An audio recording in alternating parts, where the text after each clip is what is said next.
Hey everybody, welcome back to Healthcare Consumerism Radio. This is Brent Macy, Managing Director for the Institute for Healthcare Consumerism, joined by Jonathan Field, Editorial Director here at the Institute. And joining us on the program today is David Lindgren. He is the Compliance Officer for Flexible Benefits Service Corporation. David, welcome to the program. Thank you very much. Thanks for having me. Oh, you bet. To kind of give us a little background on your company Flex, and we'll get more into kind of your topic, private exchanges for niche markets. Sure. Well, we're based out of Rosemont, Illinois, just a suburb of Chicago. Kind of three primary divisions. We're a third-party benefits administrator for cafeteria plans, health reimbursement arrangements, and those types of accounts. We are also a benefits administrator at a wholesale level and work with a few thousand insurance agents throughout the country.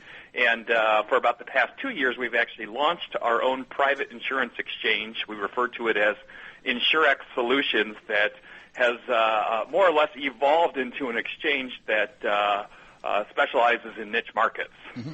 Now, is there kind of one of the things, and we all talk about private exchanges, and the statement is if you've seen one exchange, you've seen one exchange, but is there such a thing as a traditional private exchange in your mind? In terms of the capabilities and the different technological components, there's probably not a lot of similarity, but when we take a look at the private exchanges that are out in the market, most seem to target specific segments. Most of the private exchanges we're seeing are targeting larger employers, targeting the full-time employee population, targeting generally group health-based plans, oftentimes self-insured plans. We're not seeing a lot of private exchanges yet that are really targeting, smaller businesses or the retiree market or part-time employees or exchanges that are using individual health plans, outside of course, the public health insurance marketplace. So, really, that's where we're defining the niche market is really in the segments that private exchanges are targeting. So you're kind of the latter ones that you mentioned. That's the target for your InsureX platform, is more these niche markets and being able to offer something to an employee population that they're not going to be able to get from these other exchanges that are necessarily out there. Correct. So ours would target, smaller businesses, retirees, part-time employees, and the like. Now, when you look, as the compliance officer there, when you look at the compliance issue for these niche markets, what are some of the compliance issues that you see?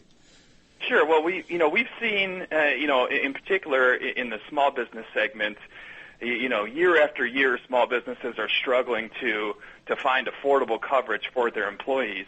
And, depending on the marketplace you're in, usually it's only about 30 to 40% of small employers are offering, a group benefit health insurance package to their employees. Mm-hmm. And we've seen a lot of them looking towards the individual marketplace. Mm-hmm. The problem with the individual marketplace is based on some guidance that was issued by the IRS and the Department of Labor and the Department of Health and Human Services.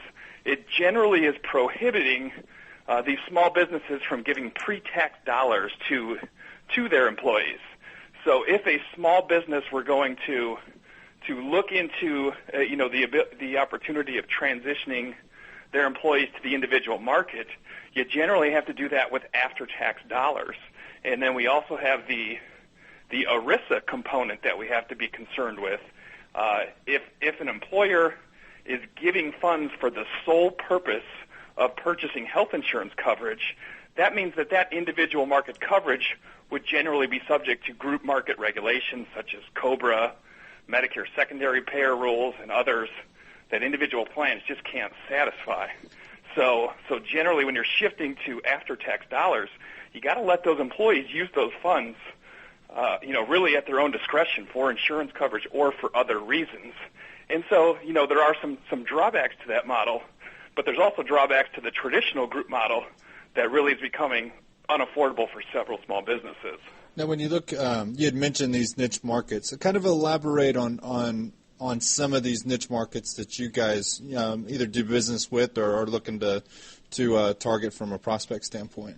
Sure. So, the retiree market's been a big opportunity, for ourselves and similar agencies alike.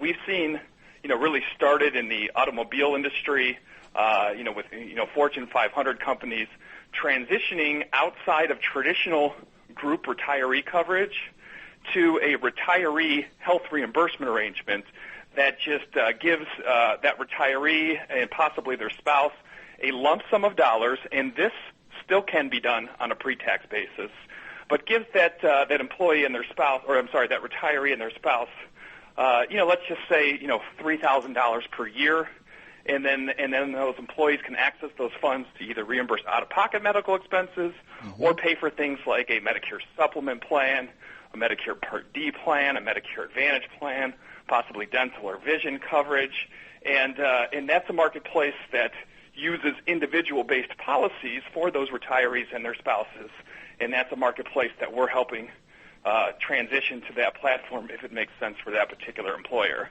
Now, as the as the compliance officer there, when you're working with your broker partners that you have and built throughout the years, and then also working with the employer clients, what's the discussion around the compliance issue? Are they aware that there's certain regulations that they have to adhere to, or is it your job there as the solution provider to come in and make them aware of all the compliance issues that are right for that employee population and the product?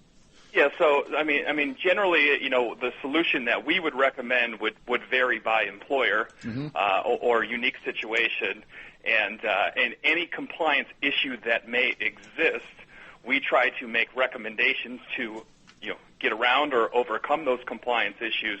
But ultimately, there is a discussion that's had.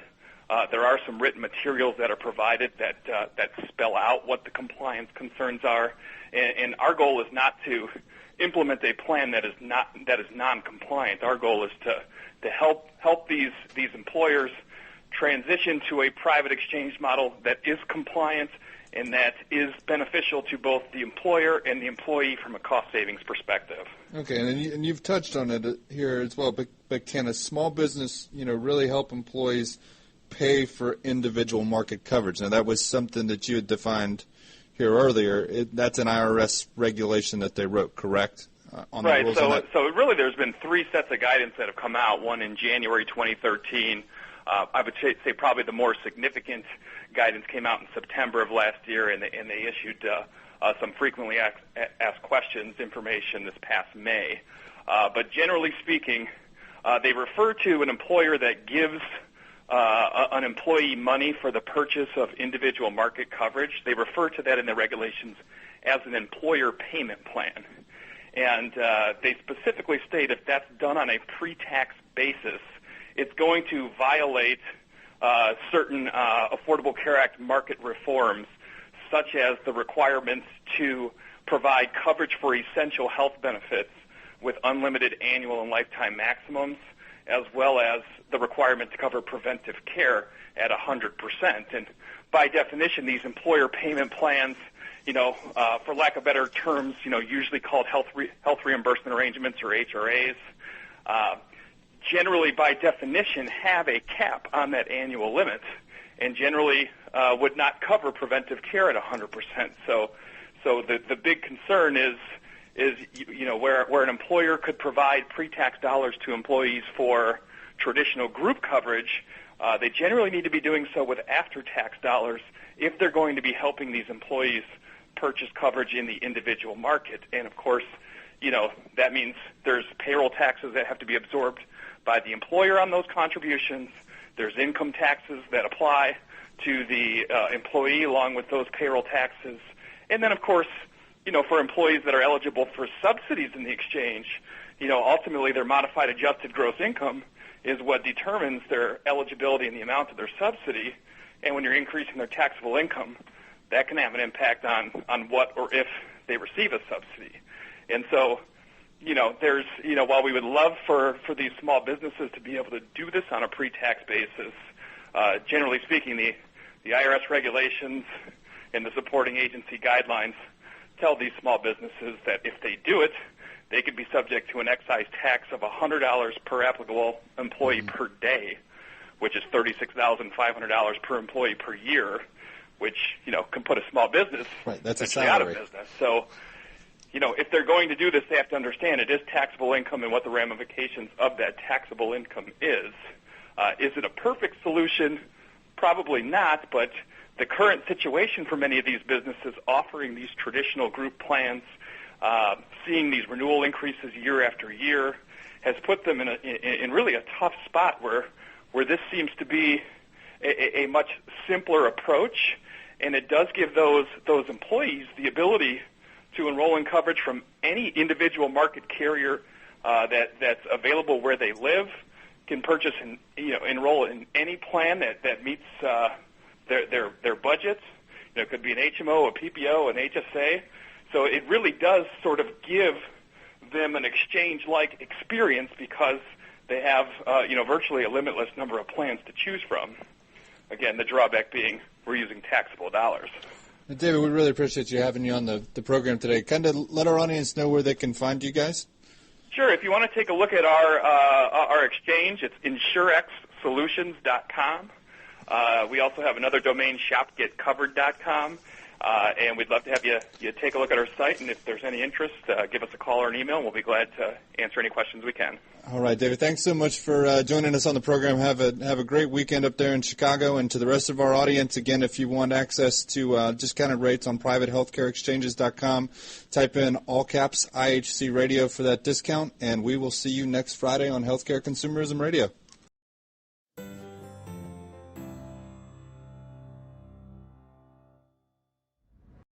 Hey, this is Doug Field along with my co-host Ron Bachman, and welcome back to this segment of Healthcare Consumerism Radio, where we're going to get into a discussion on a very topical subject, private exchanges. And joining us to lead that discussion with us today is Mike Sullivan, co-founder and executive vice president and the chief marketing officer for Digital Insurance, which is one of the industry's largest, most technology-advanced employee benefit-only agencies. Hey, Mike, good morning.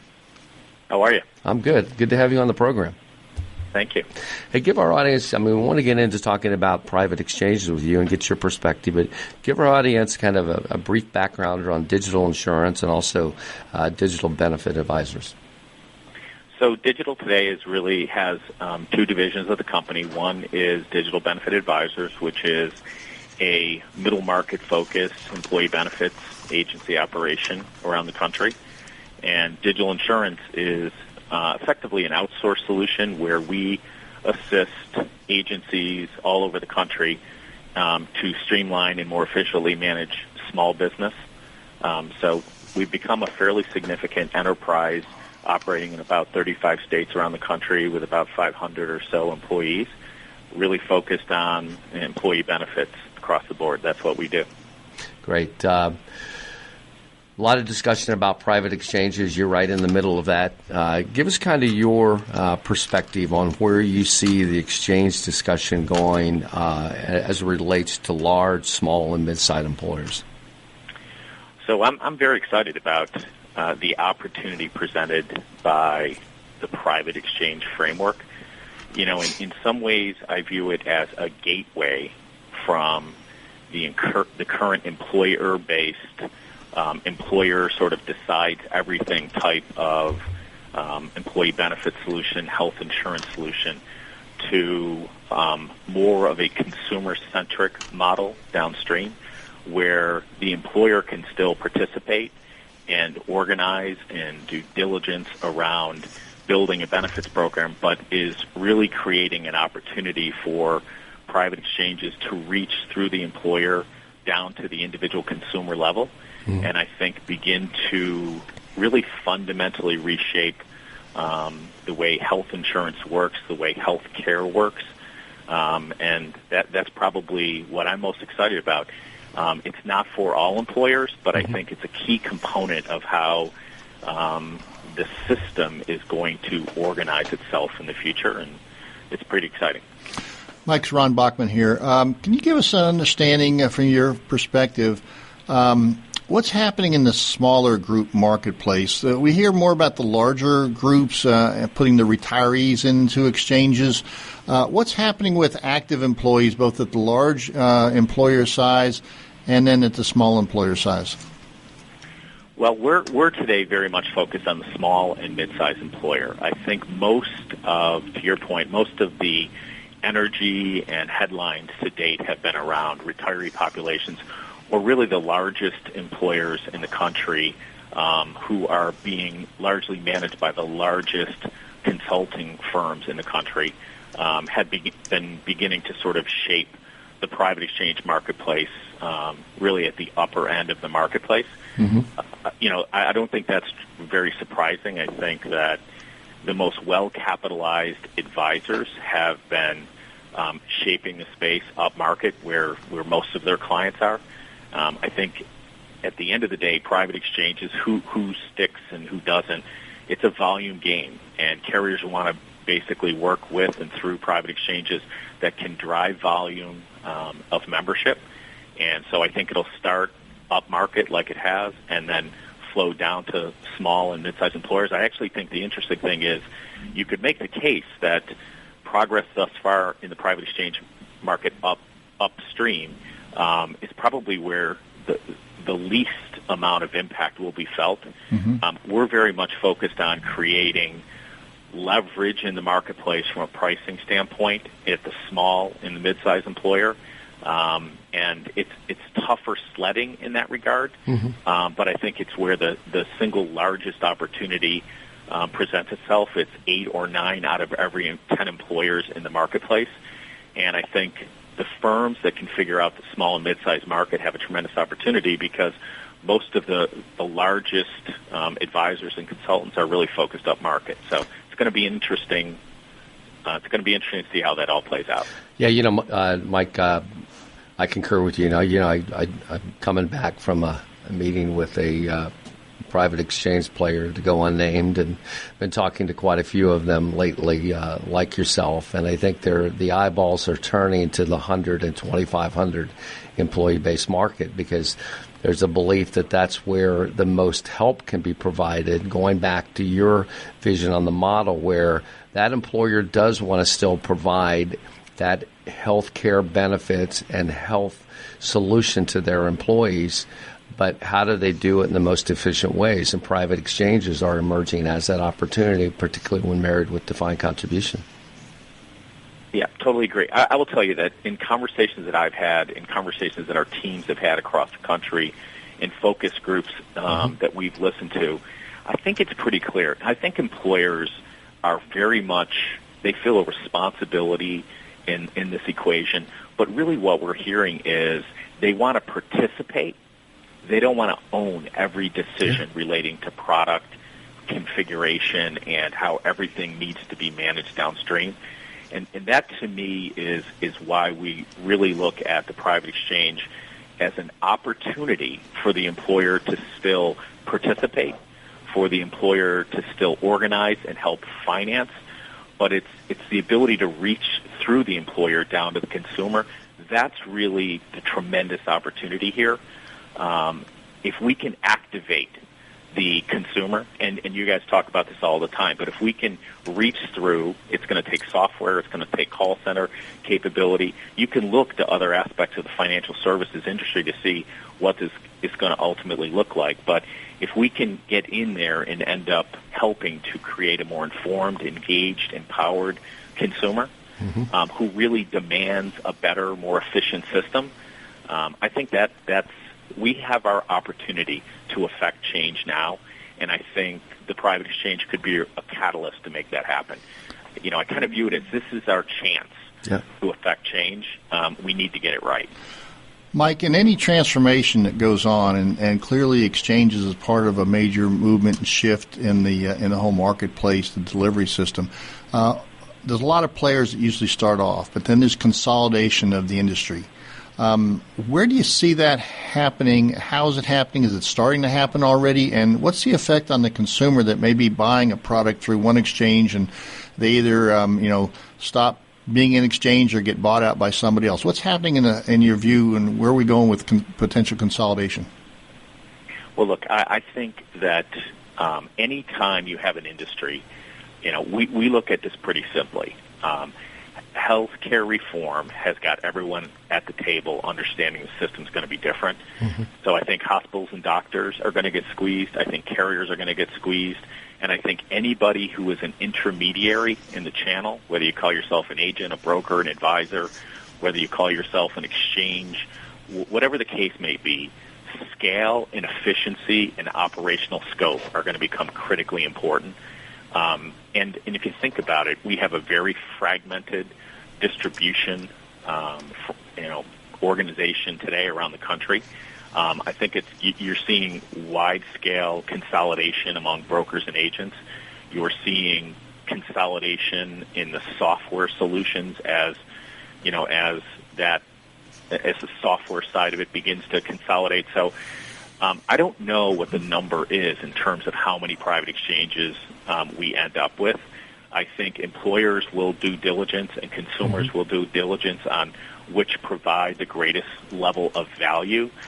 It's early in the game, but you're not going to see hundreds of private exchanges around the country. I think it will be tens of exchanges probably.